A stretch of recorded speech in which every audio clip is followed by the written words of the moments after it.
கர்த்தருக்கு ஸ்தோத்திரம். கர்த்தர் நல்லவர், அவர் கிருபை என்றும் உள்ளது. இந்த நாளுக்காக எடுத்துக்கொள்ளப்பட்ட வேத வசனம் 2 கொரிந்தியர் 1:20.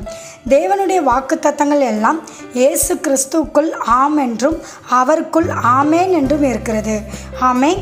இதை பார்த்து கொண்டிருக்கிற பிரியமான சகோதர சகோதரிகளே, இயேசு கிறிஸ்துவை சொந்த இரட்சகராக ஏற்றுக்கொண்ட அத்தனை பேர்களுக்கும் வேதாகமத்தில் சொல்லப்பட்ட வாக்குத்தத்தங்கள் எல்லாம் பலிக்கும்.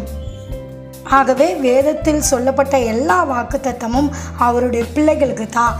அந்த வாக்குத்தத்தத்தை நாம் விசுவாசித்து அதை சுதந்திரித்து அறிக்கை செய்து ஜெபித்து பெற்றுக்கொள்ளும் போது அது நமக்கு ஆமேன் என்றும் இருக்கிறது. ஆகவே நீங்கள் வாக்குத்தத்தங்களை எல்லாம் வேதாகமத்தில் சொல்லப்பட்டது உண்மைதான். அதை விசுவாசிங்கள், அதனுடைய பலனை நீங்கள் பெற்றுக்கொள்ளுவீங்கள். ஆமென்.